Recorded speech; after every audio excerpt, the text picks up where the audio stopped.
Covid के दौर में पिछला विधानसभा चुनाव होता है और 82% वोटिंग हो जाती है, टर्न आउट हो जाता है। हाँ, किन लोगों ने वोट किया 82%? नहीं, आज भी टीएमसी के एक नेता से मैं एक दूसरे शो में मुखातिब हो रही थी, तो वो इतने ओवर कॉन्फिडेंट थे कि आपको पता नहीं है 80% से ज्यादा का वोटर टर्न आउट होगा, रिकॉर्ड टूटेगा और हम जीतेंगे। इस बार परसेंटेज तो अच्छा इस लिहाज से होगा कि जो टोटल नंबर ऑफ वोट्स थे वो तो कम हो गए हैं, और बाकी फ्री एंड फेयर इलेक्शन अगर हो रहा है, वोटर के अंदर कॉन्फिडेंस दिया जा रहा है। बहुत सारे वीडियो आपने देखे होंगे कि फोर्सेस के लोग गांव में जा रहे हैं, गांव में जाके इस बात को कह रहे हैं कि आपको किसी से डरने की जरूरत नहीं है, जो आपको डराएगा उसको हम लोग गाड़ देंगे, या इस तरह की बातें कॉन्फिडेंस देने वाली, बूस्ट करने वाली भी चीज़ है, तो उन सबसे बढ़ेगा।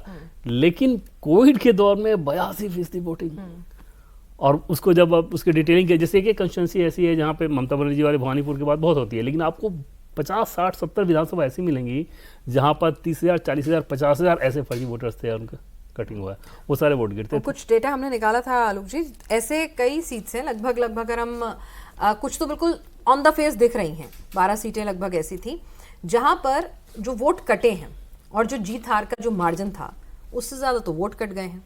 प्लस फिर जो मुस्लिम बहुल सीटें हैं जहां पर आप मान के चलते हैं कि भाई 50% अगर प्लस मुस्लिम पॉपुलेशन है तो दीदी की जीत पक्की पक्की है, वहां पर एक दो नहीं, किसी सीट पर तो 9, 11, 7 मुस्लिम उम्मीदवार उतारे हुए हैं। तो ये तमाम चीजें जो हैं ये और ज्यादा डैमेज और डेंट कर सकती हैं, और यहीं से बीजेपी के लिए कि भाई ठीक है आप हारेंगे तो हम जीतेंगे, चलिए हमारी अपनी जीत अगर उस वोट बैंक से नहीं भी हो रही है तो आपको हराकर तब हम जीत जाएंगे। देखिए, मेरा ऐसा मानना है, ऊपर से परसेप्शन जरूर लगता है, लेकिन बीजेपी जिस ढंग से काम कर रही है, अमित शाह और मोदी का जो माइंड है, वो किसी भी कीमत पर ये नहीं देख रहे हैं कि वो उतना वोट काट रहा है तो होगा, हमें इतना मिलना है। अच्छा, अपना उस टारगेट को ज्यादा ध्यान में रखना मतलब वो डिसरप्टर पे डिपेंडेंट नहीं है। हाँ, मैं ठीक है, उससे अपने आप हो रहा है, वो तो सुविधा होती है ना, ठीक है, वो लड़े तो उसमें आप ज़्यादा नहीं कहा जाता ओवैसी उनके हैं, बी टीम है, ये टीम है। इसके पहले एक बात और मैं जोड़ना चाहता था एसआईआर को लेकर के, आज भी ये बार बार उठाया जाएगा। बोले ममता को भी छोड़िए, मैं पुराने समय के उसमें कम्युनिस्टों का जितने बड़े पैमाने पर वोट का मैनेजमेंट होता था, कुछ हद तक धीरे धीरे बीजेपी ने वो काम किया कि उसमें तो अपने जो नाम है, शाखा में कौन गया था, वो कि उसके भाई कौन है, बंधु कौन है, सबको जानते थे।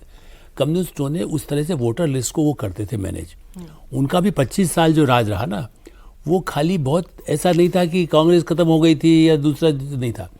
असली में उन्होंने जिस ढंग से काम किया, कांग्रेस धीरे धीरे लूज करती गई ना, कांग्रेस एक समय तो कांग्रेस थी। इसलिए मैं कह रहा हूँ कि वही चीज़ फार्मूला ममता बनर्जी ने जो बोगस वोटिंग वाला नाम रखे, वही लोग वोट डाल पाए, इस बार उसको काटा गया है।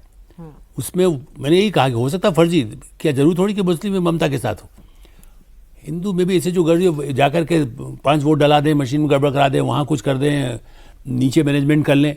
कई तरह के मैनेजमेंट ममता और कम्युनिस्ट पार्टियाँ पहले करती थी, पहले जब डिब्बा होता था तब करती थी, बाद में इस ढंग से करने लगे। इस बार चूंकि तैयारी इतने सालों के अनुभव के बाद, मैंने उसको आप सरकार कहिए, इलेक्शन कमीशन कहिए, पार्टी के लोगों को जागरूक बना करके देखिए ये तरीके, इसमें आपको रहना है। इसलिए आपने ध्यान दिया, ये भी कहा गया इस बार कि भाई आप उस पर भी ध्यान दीजिए, जब बिल्कुल जब वोटिंग काउंटिंग होता है तब भी। मतलब यहीं तक नहीं रुकना है, वोटिंग तक, पोलिंग तक, आपको काउंटिंग में भी। और उसमें भी एक तो होता है, दिल्ली से जगह में तो कई बड़े महानगरों में तो होता ही है ना कि आप नहीं पहचानते हैं, आया दूसरा कार्ड पे फोटो लगाया हुआ है, वो पहचानता ही नहीं कि आप यहाँ रहती हैं, कहाँ रहता है। उस तरह की चीज़ों को मॉनिटर करने के लिए भी ऐसे लोग रखे जाए जो उनको जाने कि भाई ये यहाँ का वोटर नहीं है, इसको कैसे यहाँ गुजरा है, इसका नाम तो ऐसा नहीं है, इसका गलत लिखा हुआ है। तो मुझे लगता है कि इस तरह के प्रयासों से ज़्यादा है। आपने जो कहा ना कि वो 4 वो कट जाएंगे, आप यदि ये मानते हैं कि साहब दूसरा फेल हो जाए, यहाँ दूसरा है कि हम जीतना है किसी कीमत पर। मोदी जी और अमित शाह जी तो बात तो आत्मनिर्भर होने की करते हैं, तो फिर वो कहाँ से निर्भर हो सकते हैं? इसलिए मेरा ये आकलन है, कई बार हम चर्चा में हमारे साथ जो पत्रकार मित्र हैं सब लोग ये कहते हैं इतने काटने के लिए खड़े हो गए, इतने काट। मैंने कहा आप काटने में क्यों जा रहे हैं? आप दूसरा चैनल क्या कर रहा है, हम कितने आगे हमारा है ना, आप उसको देखिए।